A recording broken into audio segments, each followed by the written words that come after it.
静かに。内密に抜け出してき。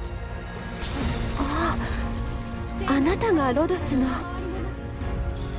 カランドの巫女プラマニクスと申します。ロドスに協力し、あなたに祝福を授けましょう。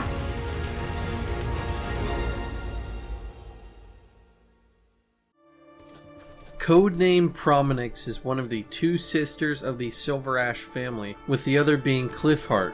Her real name is SilverAsh, and the whole family is from Sherag.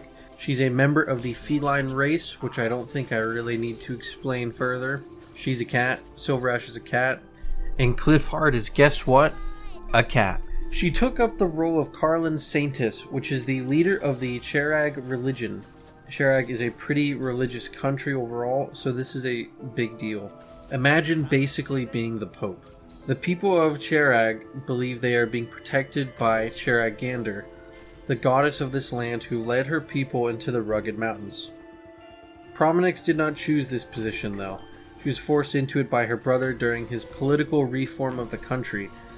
Their parents both died in a train accident, leading the two other families of the Tri-Clan Council to attempt to get rid of the SilverAshes for good. They dominated politics for a few years, but after their only son, our SilverAsh, returned from Victoria, he founded Carlin Trade. This restored their position by allowing the other two families to benefit from their company. SilverAsh wanted to modernize the country with over-extraction of resources and deals with foreign countries. The other two families thought this may desecrate their holy lands, and a conflict ensued. I will try to summarize this next section, as a lot of it pertains to SilverAsh himself, and this video is about Pramanix. However, it is a pretty important incident, so let's just get into it.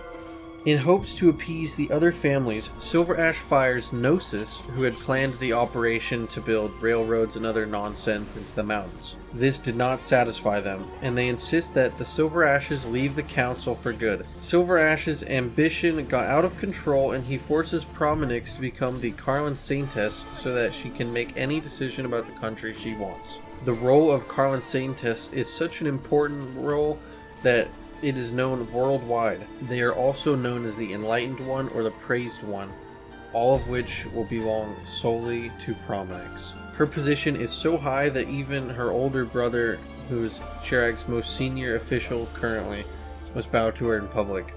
Her journey to becoming a saint was not easy either. The ceremony involves girls of the appropriate age to go to a shrine, and there they must wait for ice to thaw, and the first one to be hit by a droplet of water is chosen.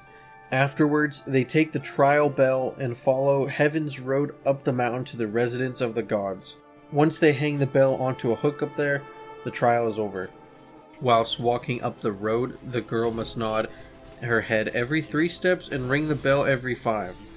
And this almost sounds like the Tokyo Ghoul Kaneki torture scene a little bit. Failing to do these requirements drops your chances to become the saint altogether. The road itself is a long and winding road, and again, it's up a literal mountain. Some just give up before even starting once they see it, and others collapse on the side. The other families are forced to recognize her though. On her day of coronation, the 3 families pay tribute to the Great Elder, who represents the Vine Bear Court and the Saintess. Through some events, the Elder is poisoned and falls into a coma, and the other families are blamed for the crime. They retreat, and it's all according to SilverAsh's plan. During this, Gnosis and SilverAsh are actually secretly cooperating and launch a coup d'etat during the coronation. He has his own forces stationed at Mount Carlin in order to look like a hero protecting Pramanix and the Elder. SilverAsh essentially tries to start a civil war with the goal of being the sole ruler of Sherag. One of the members of the Tri-Clan Council, the Palarocus family, team up with Rhodes Island to attempt to stop the civil war and rescue Pramanix. Dark clouds begin to form around the country as if Sheragander herself is angry. Inside the Mount Carlin Temple, Pramanix also wishes for a little bit of reform in the country like her brother, but maybe not to his extreme.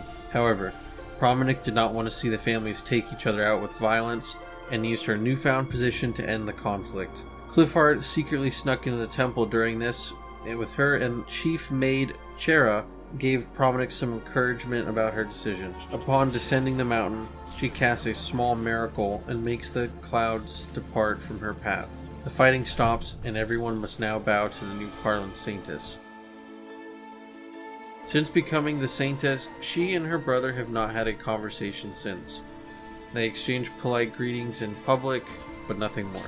Most of her time was spent at the sacred mountain, performing rituals with the Great Elder. She was forbidden to leave this mountain, and thus only made one friend, head maid Shera, that I mentioned earlier. Shera is the one most willing to listen to Pramanix's sorrow. Unbeknownst to anyone, Shera is actually Shera Gander, the goddess that this religion is based on. She's literally the goddess right there. Unfortunately, this video is not really about Shera, so that's all I'm really going to say about her for now. In the mountain, Pramanix sends her sister letters in secret with the hope of one day reuniting again. Beyond being trapped on a snowy mountain, she also has to deal with the usual affairs of being the Carlin Saintess, like meeting important officials, religious ceremonies, and deciphering countless scriptures. I don't really know much about that one, but good luck, Pramanix. Have fun with that. Obviously, she's not having a fun time with all that. It's a lot of pressure being the religious leader that your entire country is obsessed with, especially when you didn't even choose to be there. Shera was a country that was mainly focused on internal affairs, most likely due to the geography of being nestled in the mountains. Outside conflicts do not usually involve them. However, with the new rule in the country, outside contact became more frequent. Since learning more about the outside world, Pramanix only wanted to leave even more. Joined by her single friend Shera, she left the country quietly as part of a vacation and joined Rhodes Island. Initially surprised to see the Carlin Saintess approach them, they let her become a support unit where she uses her sacred bell to inflict cryokinetic arts. Being in Rhodes Island, she uses some of this time to try to fix her relationship with her brother, but it's not really going that well. Her bell is also said to be much stronger than an ordinary staff. When ringing the bell, it must be accompanied by a prayer. If it makes no sound, the user will be encased in ice, pretty much like Han Solo.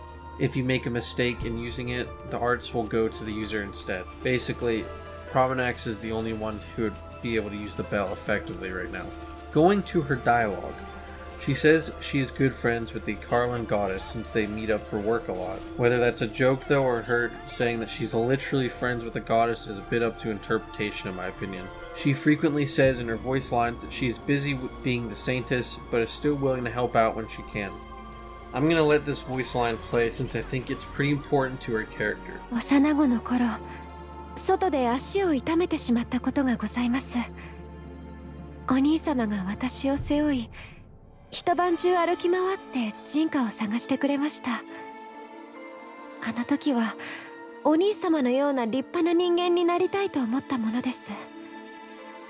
しかし今は、いえ、何でもございません。Despite her role being forced upon her, her voice line suggests that she's a genuine believer in Shera Gander. I think the story overall is pretty sad, and it makes me hope that she gets to see at least her sister once in a while at Rhodes Island.